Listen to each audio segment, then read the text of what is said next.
প্যারিসের বিশ্বখ্যাত লুভর জাদুঘরের প্রবেশ মূল্য উল্লেখযোগ্য হারে বাড়ছে। ইউরোপের বাইরের দর্শনার্থীদের জন্য টিকিটের দাম ৪৫% বাড়ানোর সিদ্ধান্ত নিয়েছে কর্তৃপক্ষ। জাদুঘরের অবকাঠামো উন্নয়ন ও নিরাপত্তা জোরদার করতে অতিরিক্ত আয়ের প্রয়োজন থেকে এমন সিদ্ধান্ত। ডেস্ক রিপোর্টে বিস্তারিত।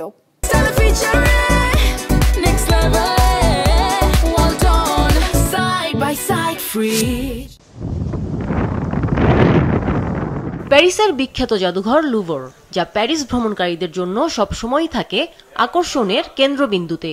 এ কারণে বিশ্বের সর্বাধিক দর্শনার্থীর তালিকায় শীর্ষে অবস্থান লুভর জাদুঘরের। ইউরোপীয় ইউনিয়নের বাইরের বেশিরভাগ পর্যটকদের জন্য বিশ্বখ্যাত এই লুভর জাদুঘরে ঢুকতে গুনতে হয় 22 ইউরো, যা ৪৫% বাড়ানোর সিদ্ধান্ত নিয়েছে জাদুঘর কর্তৃপক্ষ।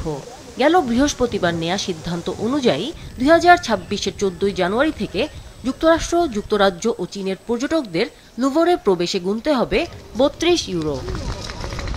ইউরোপীয় অর্থনৈতিক অঞ্চলের বাইরের দেশগুলোর পর্যটকদেরও অতিরিক্ত 10 ইউরো গুনতে হবে। এমনকি গাইডের সঙ্গে আসা নন ইইউ দলের পর্যটকদেরও এখন থেকে 28 ইউরো দিতে হবে। কর্তৃপক্ষের হিসেব অনুযায়ী নতুন এই মূল্য কাঠামো থেকে বছরে 15 থেকে 20 মিলিয়ন ইউরো অতিরিক্ত আয় হবে। আর এই অর্থ ব্যয় হবে জাদুঘরের আধুনিকায়ন, কাঠামোগত সমস্যা সমাধান ও নিরাপত্তা ব্যবস্থা জোরদারে। ফ্রান্সের লুভর জাদুঘর নিয়ে নিরাপত্তা ও অবকাঠামোগত দুর্বলতা দীর্ঘদিন ধরেই সমালোচনার মুখে। গত অক্টোবরে মাত্র কয়েক মিনিটের মধ্যেই জাদুঘর থেকে 10 কোটি 20 লাখ ডলার মূল্যের গয়না চুরি হলে সেই সমালোচনা আরও জোরালো হয়। এছাড়াও অতিরিক্ত ভিড় সামলানো জাদুঘর কর্তৃপক্ষের জন্য বড় চ্যালেঞ্জ হয়ে উঠেছে।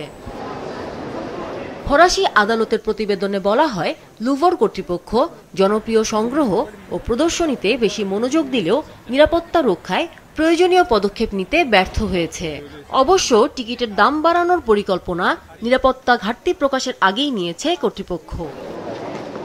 তথ্য বলছে, লুভর জাদুঘরে প্রতিদিন প্রায় 30,000 দর্শনার্থী আসেন।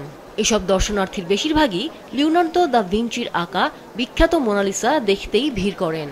অতিরিক্ত ভিড়ের কারণে দর্শনার্থীদের রীতিমতো ঠেলাঠেলি করে ঢুকতে হয়। হিসেব বলছে, গত বছর জাদুঘর পরিদর্শন করেছেন অন্তত 87 লাখ দর্শনার্থী, যার মধ্যে 69% ছিলেন বিদেশি। এদের মধ্যে 10%-এর বেশি মার্কিনী ও 6% চীনা নাগরিক। আমিনা লুসি, বিজনেস রিপোর্ট, মাছরাঙা টেলিভিশন।